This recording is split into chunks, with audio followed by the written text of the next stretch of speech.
హరి ఓం. ఈనాటి మంత్రము నగ. పర్వత రూపము. నగము అనగా పర్వతము.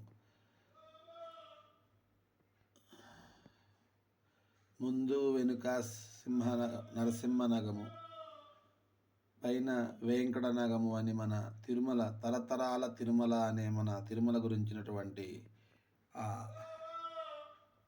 సంకీర్తనలో కూడా మనకి నగము అని వస్తుంది. వెంకట నగము అంటే శ్రీనివాసుని ముఖంలానే ఉంటుంది. పైనుంచి చూస్తే మనం ఆయన్ని తిరుమల కొండ భగవద్ రూపమే అని ఋషులందరూ సాక్షాత్తు ఈ కొండే స్వామివారని చెప్పి ఉన్నారు. శంకర భగవత్పాదుల వారు కూడాను ఈ కొండ మీద కాలు పెట్టడమే పాపం, కానీ నీ దర్శనం కోసం మేము పెడుతున్నామయ్యా అని చెప్పి ఆయన ఆ మాట చెప్పుకొని కొండెక్కమని చెప్తాడు ఎప్పుడు. అటువంటి శ్రీ వెంకటేశ్వరుని పాదపద్మములకు నమస్కరించుచున్నాను. ఓం నగాయ నమః. ఓం నగాయ నమః. ఓం నగాయ నమః.